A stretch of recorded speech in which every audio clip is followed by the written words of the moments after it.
नमस्कार दोस्तों, स्वागत है आप सबका आपके अपने चैनल पर। तो आज से हम लोग संख्या पद्धति को शुरू करेंगे, जो कि आपका मैथ का सबसे पहला टॉपिक है और ये आपके यूपीएसआई, एसएससी और वनडे के सभी एग्जाम में बहुत इंपॉर्टेंट टॉपिक है।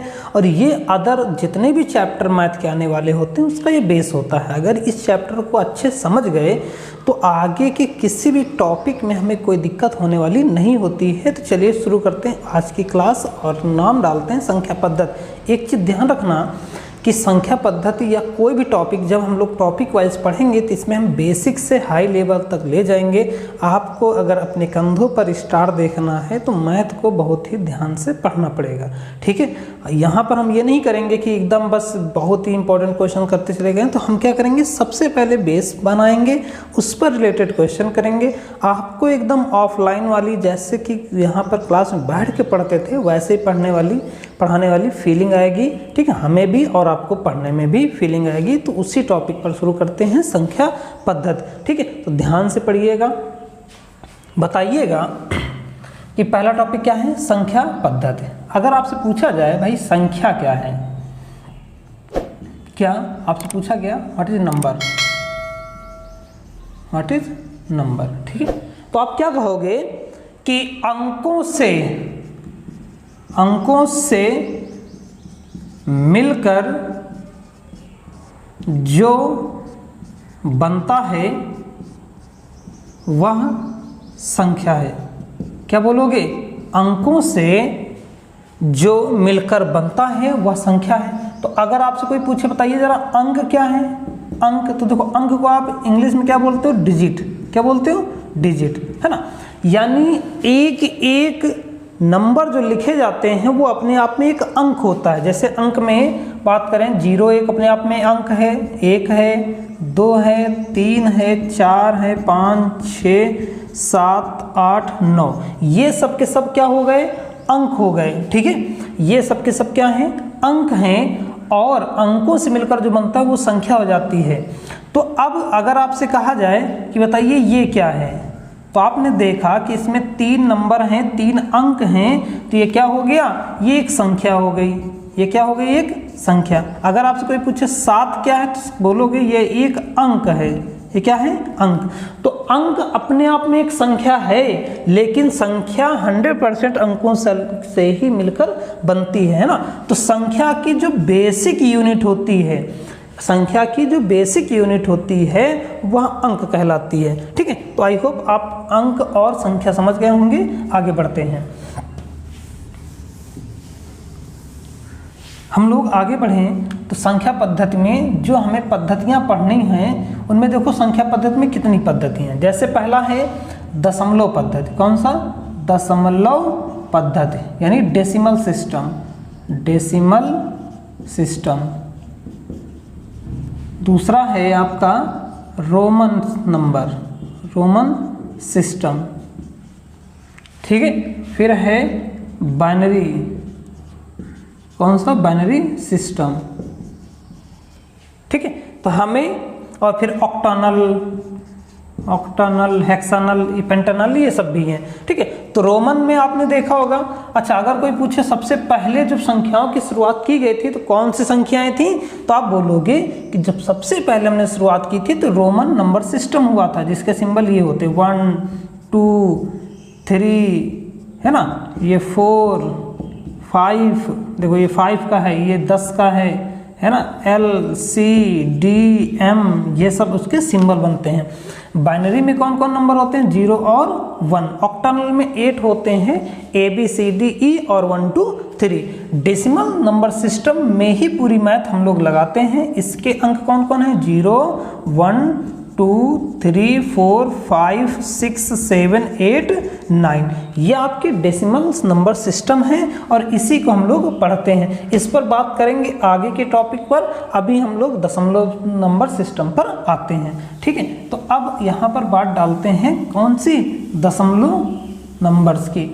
तो अगर यहाँ पर इसके अंक मैंने कौन कौन बताया, तो आपने कहा 0, 1, 2, 3, 4, 5, 6, 7, 8, 9 कह दिया। तो इसमें संख्या 2 प्रकार की मिल जाएंगी। पहली कौन सी होगी, पहली होगी प्राकृतिक संख्या, कौन सी होगी दोस्तों, प्राकृतिक संख्या। दूसरी की होगी संपूर्ण संख्या, कौन सी, संपूर्ण संख्या। हम जानते हैं आपको ये सब चीज़ें पता हैं, लेकिन फिर भी चीज़ों को एक बार समझना जरूरी है। और संपूर्ण संख्या, प्राकृतिक संख्या क्या कहोगे, यानी नेचुरल नंबर, नेचुरल नंबर, ठीक। और ये क्या हो गया, होल नंबर, होल नंबर। अब देखो, अगर नेचुरल नंबर की बात करें तो क्या कहोगे कि ऐसी संख्याएं जिनकी शुरुआत हम कहाँ से करते हैं, 1 से, 1 2 3 एंड सो ऑन इनफाइनाइट तक लिख देते हैं, वे सब की सब प्राकृतिक संख्या हो जाती हैं। होल नंबर की बात करें तो 0 को भी इंक्लूड कर दो और सारी प्राकृतिक संख्याओं को लिख दो, वे सब की सब संपूर्ण संख्या हो जाती हैं, ठीक है। तो क्या है, natural number are those number which is started as 1 2 3 and so on are called natural number, ठीक है। अब प्राकृतिक संख्याओं में आपको कुछ नई प्रकार की संख्या मिलेंगी, तो अभी होल नंबर को हटाते हैं, प्राकृतिक संख्याओं पर बात करते हैं, ठीक है, कि प्राकृतिक संख्याओं में कितने प्रकार की और संख्या हमें मिलती हैं। हेडिंग लगाते हैं, कौन सी, प्राकृतिक संख्याएं, प्राकृतिक संख्याएं, ठीक। अब प्राकृतिक संख्याओं में कितने प्रकार की संख्या आपको मिली हैं, तो देखो पहला आपका कौन सा हो जाएगा, विषम संख्या, कौन सी, विषम संख्या। फिर है सम संख्याएं, फिर है अभाज्य संख्याएं,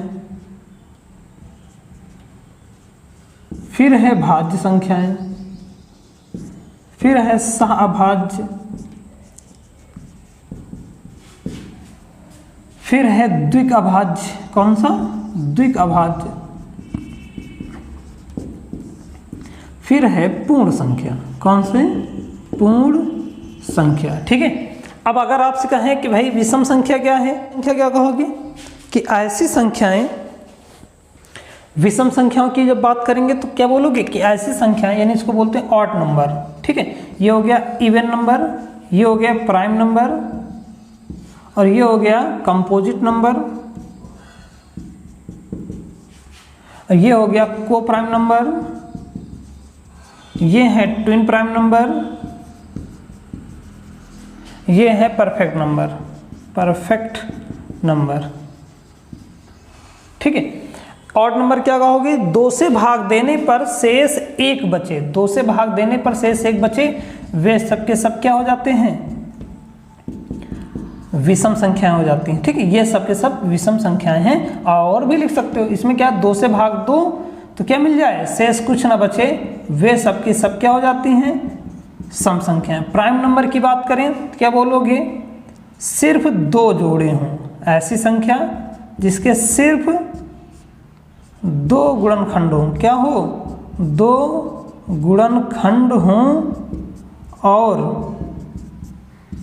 दोनों अलग अलग हों, अलग अलग हों, ठीक। देखो जैसे 1 का 1 ही होता है, 2 का 1 गुणे 2 हो जाता है, 3 का 1 गुणे 3 है, 4 का 1 इंटू 2 इंटू 2 हो जाएगा, 5 की बात करें तो 1 इंटू 5 हो गया, 6 की बात करें 1 इंटू 2 इंटू 3 हो गया, है ना। 7 की बात करें तो 1 इंटू 2 1 इंटू 7 ही रहेगा, 8 की बात करें तो 1 इंटू 2 इंटू 2 इंटू 2 इंटू 2 हो जाएगा, 9 की बात करें तो 1 इंटू 3 इंटू 3 बन जाएगा, ठीक है। इस तरीके से तो अगर हम कहें कि जिसके सिर्फ और सिर्फ 2 गुणनखंड हैं और दोनों अलग अलग हों तो वे सबके सब क्या हो जाते हैं, अभाज्य संख्या हो जाती हैं। तो 1 तो अभाज्य नहीं है, ये अभाज्य हो गया, ये अभाज्य हो गया, ये नहीं है, ये अभाज्य हो गया, ये अभाज्य हो गया, ये नहीं है, ये भी नहीं है, ठीक है। यानी क्या कहा कि जिसके सिर्फ और सिर्फ 2 गुणनखंड हों वे ही हमारी अभाज्य संख्याएं कहलाती हैं। पहली अभाज्य संख्या कौन सी है, पहली अभाज्य संख्या, पहली अभाज्य संख्या, भाज्य संख्या, तो आपने क्या बोला, 2। अगर उन्होंने पूछा पहली शून्योत्तर अभाज्य संख्या कौन सी है, अभाज्य संख्या कौन सी है, तो उसका भी आंसर कौन होगा, 2, ठीक है। पहली ऋणोत्तर अभाज्य संख्या, अभाज्य संख्या कौन सी है, तो आपने कहा 2, ठीक है। फिर अगर आपसे पूछ लिया जाए कि भाई पहली विषम अभाज्य संख्या कौन सी है, विषम अभाज्य संख्या कौन सी है, संख्या कौन सी है? तो आप क्या बोलोगे? 3, है ना। एकमात्र सम अभाज्य संख्या कौन सी है? अभाज्य संख्या कौन सी है? तो आप क्या बोलोगे? कौन सी है? आप कौन से बोलोगे? 2, ठीक है। कुल कितनी समअभाज्य हैं? कुल कितनी सम अभाज्य हैं? तो आपने कहा 1, उसकी वैल्यू कितनी है? 2, ठीक है। तो ये आपकी अभाज्य की बात हो गई। फिर आपसे पूछ लिया जाए कि भाई 1 से 50 तक कितनी अभाज्य हैं? कितनी अभाज्य हैं? इसका भी 2, इसका भी 2, ठीक है। कितनी अभाज्य हैं? तो आप बोलोगे 15, ठीक। 50 से 100 तक कितनी अभाज्य हैं? तो आपने कहा भैया 10, कितनी है? 10। फिर अगर कोई पूछ ले भाई अच्छा ये बताइए 1 से 100 तक कितनी है, तक कितनी अभाज्य हैं? तो आपने कहा कि देखो 10 15 जोड़ दीजिए, हो गई 25। तो कितनी हो गई? 25, ठीक है। आगे बढ़ते हैं।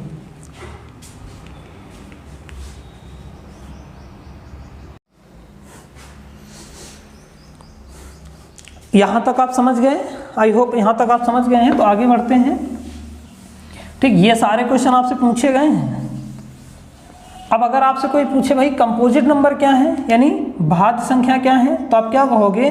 जिसके 2 से ज़्यादा गुणनखंड हों, वो क्या हो जाएगा? भाज्य हो जाएगा। जैसे देखो 4 के कितना है? 1 गुणे 2 गुणे 2। 6 के कितने हैं? 1 गुणे 2 गुणे 3। 8 के कितने हैं? 1 गुणे 2 गुणे 2 गुणे 2। फिर 9 के कितने हैं? 1 गुणे 3 गुणे 3। तो आपने क्या कहा? पहली अभाज्य संख्या कौन सी है? 4। तो अगर आपसे कोई पूछे पहली भाज्य संख्या कौन सी है? तो आपने कहा 4। दूसरी पूछे तो कौन सी हो जाएगी? 6, ठीक है। ध्यान रखना इस चीज को। और 9 भी एक भाज्य संख्या है, कंफ्यूज मत होना। बहुत सारे स्टूडेंट इसी में कंफ्यूज रहते हैं कि भाई 9 तो एक विषम संख्या है, तो भाज्य कैसे हो सकती है? तो आप ये याद रखना कि भाज्य की डिफिनीशन अलग है, विषम की डिफिनीशन अलग है। विषम में कहते हैं कि जिसको 2 से भाग करें तो शेष 1 बचे, ठीक है। और भाज्य में क्या है? जिसके 2 से ज्यादा गुणनखंड हो। तो विषम में तो 2 से ज्यादा गुणनखंड हो ही सकते हैं ना। देखो ना 9 के 1 गुणे 3 गुणे 3 हो गया, 15 के करेंगे तब भी यही आ जाएगा, 1 गुणे 3 गुणे 5 हो जाएगा। तो इसका मतलब विषम भी भाज्य हो सकता है, ठीक है। तो ये सब आपकी हैं। अब सह अभाज्य की बात करें, ठीक है। सह अभाज्य संख्या क्या क्या है? तो आप कहोगे कि को प्राइम नंबर, यानी ऐसे 2 नंबर या ऐसी 2 संख्याएं जिनका क्या हो? कॉमन सिर्फ 1 हो। जिनका कॉमन क्या हो? सिर्फ 1 हो। परस्पर सह अभाज्य होते हैं, सह अभाज्य होती हैं, ठीक। जैसे 5, 6, इसका कॉमन देखो 5 का गुणनखंड 1 गुणे 5 होगा, 6 के गुणनखंड 1 गुणे 2 गुणे 3 होगा। कौन होगा? 3। क्या कॉमन 1 के अलावा कुछ है? नहीं ना। तो इसका मतलब क्या हो गई? परस्पर सहभाज्य हो गई, ठीक है। 16, 25 ये परस्पर क्या हो गई? सहभाज्य हो गई। तो आई होप आप समझ गए होंगे। आते हैं द्विक अभाज्य पर। कौन सा? द्विक अभाज्य। ये द्विक अभाज्य क्या है? यानी इसको बोलते हैं क्या? ट्विन प्राइम नंबर, ठीक। द्विक अभाज्य संख्याएं, द्विक अभाज्य संख्या है, ट्विन प्राइम नंबर। इसमें क्या होगा? ऐसी 2 अभाज्य संख्या, ऐसी 2 अभाज्य संख्याएं, ऐसी 2 अभाज्य संख्याएं जिनका अंतर 2 प्राप्त हो, कितना हो, 2 प्राप्त हो, वे परस्पर द्विक अभाज्य होती हैं, द्विक अभाज्य संख्याएं हो जाती हैं। ठीक है, क्लियर। देखो जैसे अगर आपसे कह दिया जाए 5,3, बताइए 5 और 3 दोनों परस्पर अभाज्य तो हैं ये, उसके बाद इन दोनों का अंतर भी तो 2 है। देखो 5 में 3 घटाओ कितना आया, 2। फिर अगर वहीं पे 7 और 5 की बात करते, देखो 7 में 5 घटाओ कितना आया, 2। तो ये भी क्या है, द्विक अभाज्य संख्या है। फिर 11 के साथ 13 है, 17 के साथ 19 है, ये सब के सब क्या है, द्विक अभाज्य संख्याएं हैं। तो द्विक अभाज्य संख्याएं भी आप जान गए हैं। परफेक्ट नंबर क्या होता है, आते हैं उस पर। ठीक है, परफेक्ट नंबर क्या है, पूर्ण संख्या। परफेक्ट नंबर क्या हो गया, यानी पूर्ण संख्या। ठीक है, ये क्या वाला है भाई, यानी परफेक्ट नंबर। देखो यहाँ पर क्या है कि हम दी गई संख्याओं के गुणनखंड निकालते हैं। क्या करते हैं, दी गई संख्याओं के गुणनखंड निकालते हैं और उसमें से स्वयं के गुणनखंड को हटा देते हैं। उसके बाद बचे हुए गुणनखंडों को जोड़ते हैं। अगर जोड़ने के बाद उसका योग दी गई संख्या के बराबर हो गया तो वो हमारा परफेक्ट नंबर हो जाएगा। देखो जैसे मान लो हम ले लें 6, तो 6 के गुणनखंड 1 होगा, 2 होगा, 3 होगा, स्वयं 6 भी होगा, है ना। तो हम क्या करेंगे, इस 6 को हटा देंगे। अभी देखो 1 + 2 + 3 योग करो कितना आया, 6। 6 इस 6 के बराबर हो गया, इसका मतलब 6 एक पूर्ण संख्या है। ठीक है, फिर आओ जरा 28 पर बात करें। देखो 28 से एक नंबर है तो 1 से कट जाएगा, 2 से कट जाएगा, फिर ये 4 से कट जाएगा, 7 से कट जाएगा, 14 से कट जाएगा, सीधा 28 से कटेगा। ठीक है, तो 28 का 28 हटा देंगे। उसके बाद इन सब का योग करेंगे, 1 + 2 + 4 + 7 + 14, इन सब का योग देखो 28 ही आया ना। इसका मतलब 28 भी हमारा एक क्या है, एक पूर्ण संख्या है। 28 भी एक क्या है, पूर्ण संख्या है। आई होप आप पूर्ण संख्या भी समझ गए होंगे। तो आगे बढ़ते हैं। आपने प्राकृतिक संख्याओं क्लासिफिकेशन देख लिया, इसके अलावा कुछ चीज़ें और देख लें। जैसे कि अभी हमने बात की विषम की, सम की, अभाज्य की, भाज्य की। ठीक है, इसमें से एक को देखो, क्या एक को मैंने भाज्य बोला, तो आपने कहा नहीं। क्या एक को मैंने अभाज्य बोला, तो आपने कहा नहीं। तो ध्यान रखना, एक ना तो भाज्य है ना ही अभाज्य, यानी क्या है, 1 नाइदर प्राइम नॉर कंपोजिट, है ना। एक क्या है, ना तो प्राइम नंबर है और ना ही कंपोजिट नंबर है, ना तो ये भाज्य संख्या है और ना ही अभाज्य संख्या है। तो फिर ये क्या है, फिर ये क्या है, तो आप कहोगे कि 1 इज, यानी ये सिर्फ प्राकृतिक संख्या है। पहली प्राकृतिक संख्या है कौन सी, फर्स्ट प्राकृतिक संख्या है। और पहली विषम संख्या है, विषम संख्या है ना। और कोई और कहे तो ये पहली धनात्मक संख्या भी है, धनात्मक संख्या भी है। ठीक है, तो ये है। तो ध्यान रखना, एक ना तो भाज्य है और ना ही अभाज्य। इस पर क्वेश्चन पूछा गया है। ठीक, 0 बताइए अच्छा क्या है, 0 के बारे में बताइए। 0 क्या है, एक आपने कहा सम है। ध्यान रखना 0 एक सम संख्या है, 0 एक भाज्य संख्या है। ठीक है, 0 एक क्या है, भाज्य संख्या। क्योंकि देखो 0 में किसी से भी भाग करते हैं पूरा पूरा भाग चला जाता है। ठीक है, ऐसे 0 में किसी से भी भाग कराएंगे तो पूरा पूरा भाग चला जाता है। लेकिन अगर किसी नंबर में 0 ने भाग कर दिया तो इनफाइनाइट हो जाएगा, है ना। इस चीज़ को तो आपको पता ही है ना कि अगर किसी भी नंबर में इनफाइनाइट 0 से भाग कर देंगे तो उसकी वैल्यू क्या हो जाती है, इनफाइनाइट हो जाती है। तो 0 भाज्य भी है और सम भी है। एक चीज़ ध्यान रखो, 0 का जो निर्माण होता है वो 2 × 5 से होता है। 0 का एक निर्माण किससे होता है, 2 × 5 से होता है। ठीक है, इसका यूज करेंगे आगे बहुत सारा। ठीक है, आगे बढ़ते हैं। देखो इसके बाद आपसे पूछा जाता है कि भाई ये तो हो गया, अब आप मुझे बताएं कि ये सब नंबर हो गए, है ना। बताइए पूर्णांक क्या है, कौन सा, पूर्णांक। पूर्णांक जिसको अंग्रेजी में क्या बोलते हैं, इंटीजर, इंटीजर।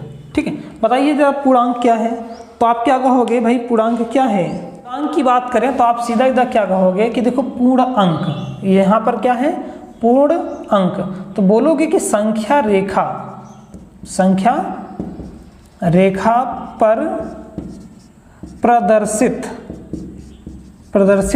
सभी संख्याएं पूर्णांक होती हैं। ठीक है, संख्या रेखा पर प्रदर्शित सभी संख्याएं पूर्णांक होती हैं। क्लियर ये चीज रहेगा। भाई संख्या रेखा क्या है, देखो संख्या रेखा ये है ना, इसके बीचों बीच में भैया शून्य होते हैं, वही के शून्य के दाहिनी तरफ प्लस का 1 प्लस का 2 प्लस का 3 होता है, ये ऐसे नंबर होते चले जाते हैं इनफाइनाइट तक।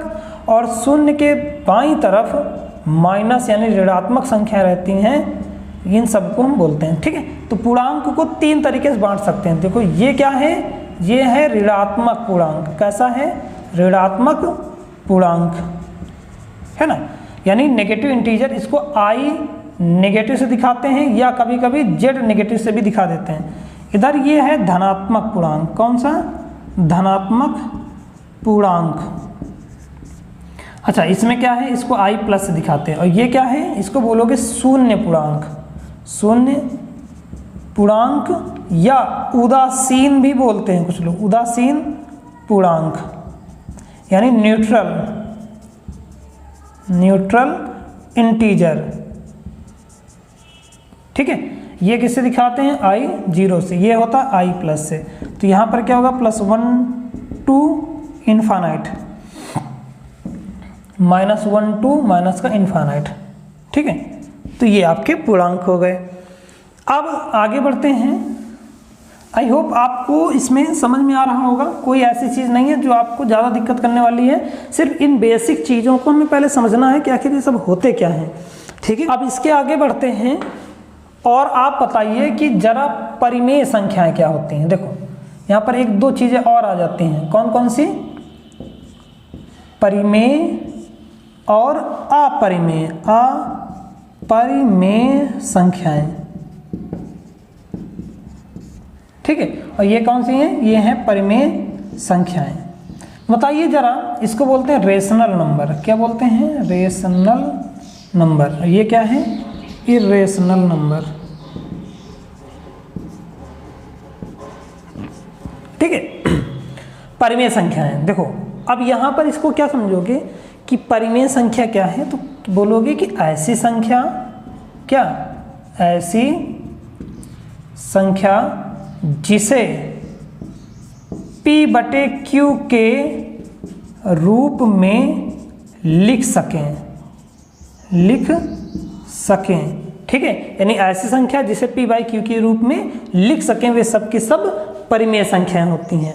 परिमेय संख्या क्या है, ऐसी संख्या जिसे P/Q के फॉर्म में लिख सकें, वे सब की सब परिमेय होती हैं। जैसे देखो 2/3, 5/7, 8/9, 11/13, कुछ भी आप कुछ भी लिख सकते हो, ऐसा कोई ज़रूरी नहीं है। ठीक है, ये सब की सब क्या है, परिमेय संख्या है। अब इसी में एक चीज़ ध्यान रखना दोस्तों, अगर कोई संख्या बटे के रूप में है तो वह दशमलव के बाद या तो रिपीटिंग नंबर होगा या तो वो क्या हो जाएगा, या तो वो रिपीटिंग नंबर हो जाएगा। ठीक है, या तो वो टर्मिनेटिंग नंबर हो जाएगा। भाई अभी टर्मिनेटिंग और रिपीटिंग नंबर क्या है, इसके बारे में तो सोचो जरा। देखो जैसे मैंने कहा कि 5/2, तो आपने कहा ये तो 2.5 हुआ है ना, तो दशमलव के बाद देखो कुछ स्थान तक ही अंक गए और रुक गए, तो इसको बोलते हैं कि ये टर्मिनेट हो गया। ये क्या हो गया, टर्मिनेट। टर्मिनेट मतलब होता है रुक जाना, खत्म हो जाना, यानी समाप्त हो गया। ठीक है, वहीं पर अगर मैं ऐसे बोलूं 1/3 या 10/3, तो आपने कहा 3.33333 ऐसे होता चला जा रहा, तो आपने क्या कहा कि ये तो रिपीटिंग नंबर है। ये क्या है, रिपीटिंग नंबर है। ठीक है, ये कैसा है, ये तो रिपीटिंग नंबर है। रिपीटिंग मतलब जो बार बार आ रहा है। देखो ये बार बार नंबर आ रहा है।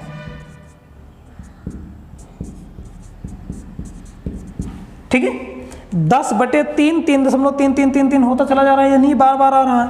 तो भिन्न वाली संख्या जितनी भी होंगी, जितनी भी ऐसे p/q के फॉर्म में लिखेंगे, या तो वो टर्मिनेटिंग होंगी या तो वो रिपीटिंग होंगी। और अब यहाँ से एक चीज़ आपको क्या समझ में आया कि अगर टर्मिनेटिंग नंबर कोई लिखा है और कोई रिपीटिंग नंबर लिखा है तो वे वो भी हमारी क्या होंगी, परिमेय संख्याएं ही होंगी। ठीक है, अब देखो रिपीटिंग नंबर को हम लोग क्या कर देते हैं, बार वाली संख्या में लिख देते हैं। ठीक है, देखो बार वाली संख्या में लिख देते हैं। तो इसलिए परिमेय संख्या में ज़्यादा कंफ्यूज मत होना कि उन्होंने कह दिया ये बताइए क्या होगा क्या नहीं होगा। तो अगर वो बार बार नंबर आ रहा है तो वो परिमेय है, अगर दशमलव के बाद रुक गया तब भी क्या हो गया, परिमेय हो गया। तो आई होप समझ पा रहे हो ना इस चीज़ को। ठीक है, तो ये आपके परिमेय भी मतलब आपके क्या है, रिपीटिंग वाले और नॉन रिपीटिंग की बात ही मैंने नहीं की है। ठीक है, तो ये सब की सब क्या हो गई, परिमेय संख्या हो गई। देखते रहो। अब देखो एक चीज और समझो, अगर इसी में अगर कुछ लोग कह देते हैं भाई करंडी वाली संख्या बताओ, तो अगर करंडी में लिखा है 4, करंडी में लिखा है 1, करंडी में लिखा है 32 लेकिन यहाँ पर 5 लिखा है, करंडी में लिखा है 4 लेकिन 16 लिखा है, तो आप कहोगे कि अगर करंडी के अंदर की संख्याओं बाहर पूरा निकल आती हैं तो वे सबके सब परिमेय संख्याएं होती हैं। तो परिमेय संख्याएं कितने प्रकार से लिखी जाती हैं, तो देखो मैंने p/q का जो फॉर्म बताया है वही फॉर्म होगा कि अगर उसको भाग करेंगे तो या तो वो टर्मिनेट हो जाएगा, यानी दशमलव के कुछ स्थानों तक ही मान जाएगा, उसके बाद रुक जाएगा। अगर नहीं रुका तो वो क्या हो जाता है, वो हमारा बार बार आने लगता है, दोहराने लगता है। तब दोहराने वाली संख्याओं को हम टर्मिनेट कर सकते हैं, उनको बार के फॉर्म में लिख देते हैं, मैंने लिख के दिखाया भी है। ठीक है, तो अब अगर इसमें करंडी की बात करें तो क्या कहोगे, करंडी के अंदर की वे संख्याएं जिनका मान बाहर पूरा निकल आता है वे सब की सब परिमेय संख्याएं होती हैं। तो आई होप परिमेय संख्या समझ गए होंगे। अब देखो इसके जो कैरेक्टर्स होते हैं, जैसे कि अगर आपसे पूछ लिया जाए कि दो संख्याओं के मध्य कितनी परिमेय होती हैं, कितनी परिमेय संख्याएं होती हैं। ठीक, अगर आपसे पूछ लिया जाए कि दो संख्याओं के मध्य कितनी परिमेय संख्या होती है तो आप क्या बोलोगे, अनंत। कितनी होती हैं, अनंत। ठीक है, यानी अनंत। ठीक, इनफाइनाइट। कितनी होती है, इनफाइनाइट। फिर अगर आपसे पूछ लिया जाए दो धनात्मक संख्याओं के बीच में, धनात्मक संख्याओं के बीच में, तब भी क्या हो जाएंगी, अनंत। ठीक है, किन्हीं दो, कोई भी हो, दो दशमलव वाली संख्या कुछ भी, किन्हीं दो संख्याओं के मध्य में कितनी परिमेय संख्या होंगी, अनंत होंगी। ठीक, अगर दो अपरिमेय संख्याओं के बीच में परिमेय संख्या पूछें तब भी अनंत होंगी। ठीक है, तो परिमेय संख्याएं अनंत ही रहेंगी, उसमें से हम चाहे जितने निकाल सकते हैं। देखो जैसे अगर आपसे पूछ लिया जाए कि 2 और 3 के मध्य 5 परिमेय संख्याएं लिखें, 5 परिमेय संख्याएं लिखें। जैसे ये आप क्वेश्चन आ गया आपका कि 2 और 3 के मध्य 5 परिमेय संख्याएं लिखें, 2 और 3 के मध्य 5 परिमेय संख्याएं लिखें। सबसे अच्छा तरीका क्या है, कितनी संख्या लिखना है, 5। तो आप इसमें से एक बढ़ा दीजिए, कितना हो गया, 6। आप क्या करिए कि इस संख्या को 6 से ऊपर और नीचे कर दीजिए गुणा, 3 को भी क्या करिए 6 से ऊपर नीचे कर दीजिए गुणा। अब देखो ये कितना हो गया, ये 12/6 हो गया, ये हो गया 18/6। बस इन दोनों के बीच की सारी संख्या लिख दीजिए। देखो 13/6, 14/6, 15/6, 16/6, 17/6। देखो 5 संख्याएं लिख गई, ये सब की सब परिमेय हो गई। ठीक है, तो कभी भी आपसे जितनी भी पूछें आप इसका एक आगे करके ऊपर नीचे कर दीजिए गुणा, वो आपकी परिमेय संख्याएं बन जाएंगी। अब सॉरी, अब अगर आपसे कोई कहे कि नहीं 2/3 और 3/4 के मध्य 5 परिमेय संख्या बताइए। जैसे ये आ गया क्वेश्चन कि 2/3 और 3/4 के मध्य 5 परिमेय संख्या बताएं। तो देखो सबसे पहले इसमें करेंगे क्या हम लोग, किसके हरों को बराबर कर लेते हैं। पहले क्या करेंगे, इसका ये अंश होता है, ये हर होता है, ये अंश है, ये हर है ना। तो हम पहले क्या करेंगे, हरों को बराबर कर लेंगे। तो हर बराबर करने के लिए 3 और 4 का लसाअ लेंगे, जो कि आएगा कितना, 12। तो इसको कर दिया। पहले हर बराबर करने के लिए मैं अभी गुणा कर रहा हूँ, तो ये हो जाएगा 8/12, ये हो जाएगा 9/12।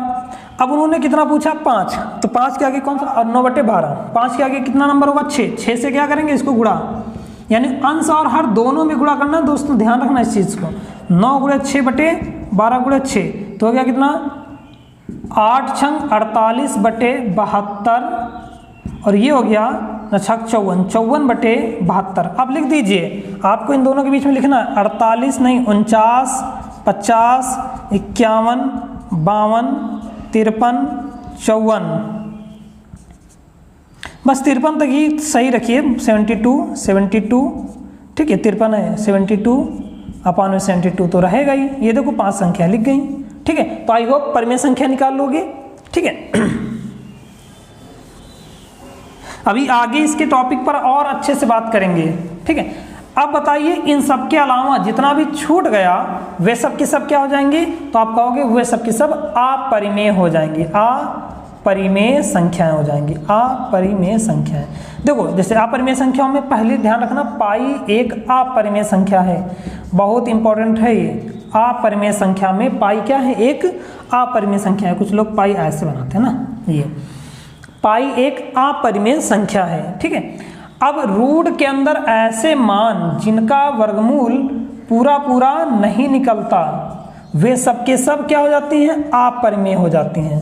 अब इसका रीजन समझो, रीजन क्या है हमने क्या कहा था कि P/Q के फॉर्म में वही संख्याएं लिखी जाती हैं जो या तो दशमलव के बाद रुक जाएं या तो दशमलव के बाद अपने अंकों को दोहराने लगती हैं, तो वे सब की सब क्या हो जाती हैं, परिमेय हो जाती हैं। लेकिन आपको पता है √2 की अगर वैल्यू निकालें तो ये आ जाता है कितना ये 1.4141382 ऐसे एंड सो ऑन आता चला जाएगा। आप निकालते चले जाओगे तो कभी रुकेगा ही नहीं, ना रिपीट होगा।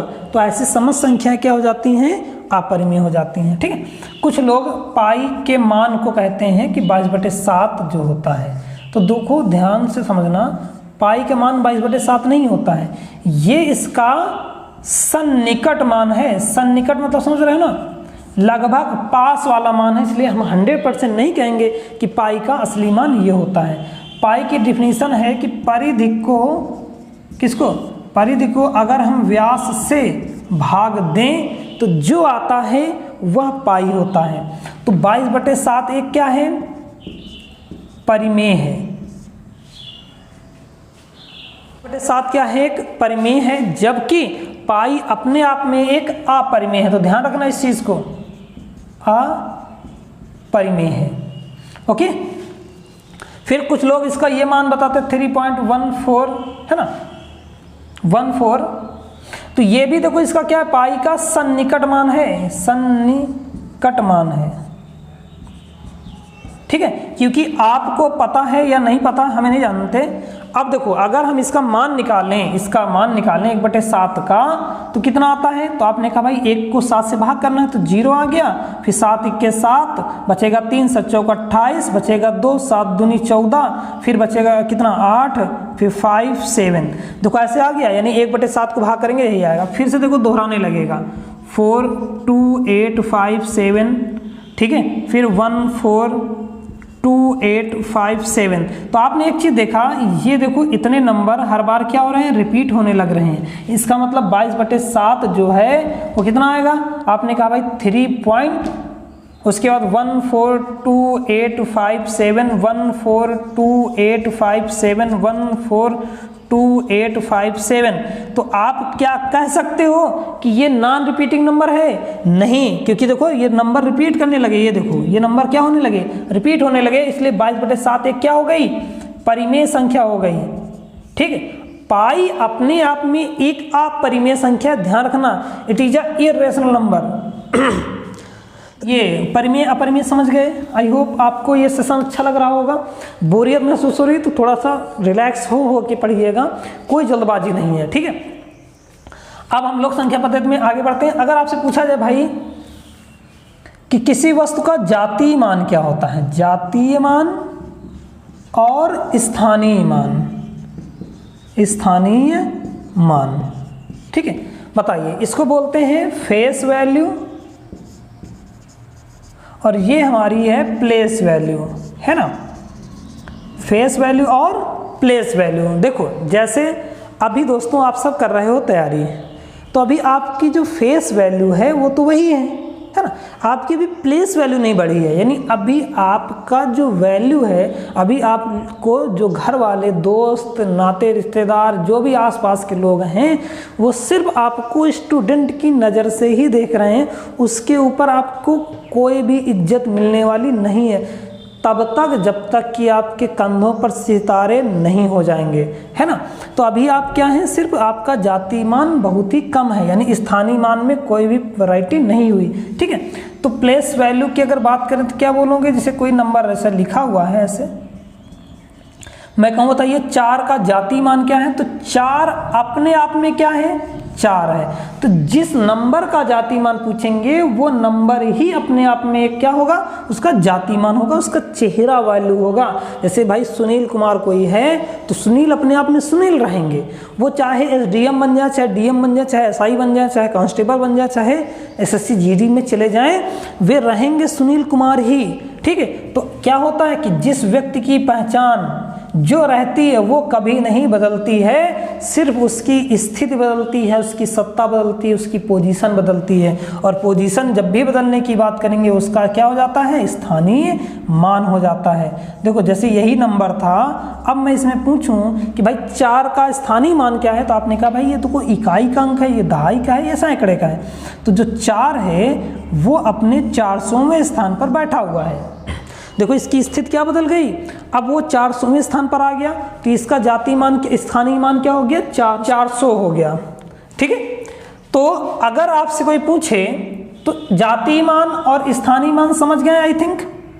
स्थानीय मान क्या है कि जैसे अगर अभी आप स्टूडेंट हो, कल के आप डीएम बन जाओ, एसडीएम बन जाओ या एसआई बन जाओ, तो एसआई अपने आप में एक स्थानीय मान है, ठीक है, लेकिन रहोगे तुम, तुम्हारा जो नाम है, तुम्हारी जो हरकतें हैं वो वही रहेंगी, यानी रहोगे तुम अपना जातीय मान के साथ ही, लेकिन तुम्हारा स्थान बदल जाएगा, लोग तुमको सलाम ठोकेंगे, लेकिन तुम अपनी हरकतों से बाहर नहीं आने वाले हो, मैं इतना समझता हूँ, ठीक है। तो ये आ गया स्थानीय मान और जातीय मान, ये भी आपको समझ में आ गया। अगर कोई पूछे क्या किसी स्थान का स्थानीय मान और जातीय मान एक समान हो सकता है, एक समान हो सकता है, तो आपको क्या बोलना है, आप बोलोगे बिल्कुल हो सकता है, हाँ। कोई पूछे कहाँ का, तो आप कहोगे इकाई का अंक, इकाई का जो अंक होगा, इकाई का क्या जो अंक होगा उसका स्थानीय मान और इसका जातीय मान दोनों एक समान होता है, जातीय मान एक समान होता है, ठीक है। तो अगर कोई पूछे क्या किसी अंक का स्थानीय मान और जातीय मान का अंतर 0 हो सकता है, तो बिल्कुल हो सकता है। वो कौन सा होगा, इकाई का अंक, इसका जातीय मान 6, स्थानीय मान 6, दोनों का अंतर कर दोगे कितना आ जाएगा, 0। तो किसी भी इकाई पर रखे हुए अंक का स्थानीय मान और जातीय मान दोनों क्या होता है, 0 होता है ना। इस चीज़ को ऐसे समझो, जो इस समय माइग्रेंट लोग हैं, है ना, यानी जो गरीब हैं बेचारे, उनका स्थानीय मान और जातीय मान दोनों एक समान ही है ना। उनका देखो अगर थोड़ा सा उनको राशन पानी ना मिले तो वो 0 हो जाएंगे, ख़त्म हो जाएंगे, मर जाएंगे, है ना। तो हम लोग चलो आगे बढ़ते हैं आगे। अब देखो स्थानीय मान जातीय मान भी हो गया, ठीक है। संख्या पद्धति में आपने इंटीजर भी जान लिया, ठीक। अब आपने इंटीजर भी समझ लिया, परिमेय समझ लिया, परिमेय समझ लिया, ये सारी चीज़ें आ गई हैं, है ना। तो इस वीडियो में अभी हम इतना ही रखते हैं, आगे के वीडियो में हम लोग नेक्स्ट बात करेंगे। तो संख्या पद्धति बहुत ही डिटेल में पढ़ने वाले हैं, तो इसमें कोई भी कन्फ्यूजन होने वाली ज़रूरत नहीं है, और ये आपको क्लास जैसी ही फीलिंग आएगी, इतना मुझे भरोसा है। तो आज की क्लास यहीं तक रखते हैं।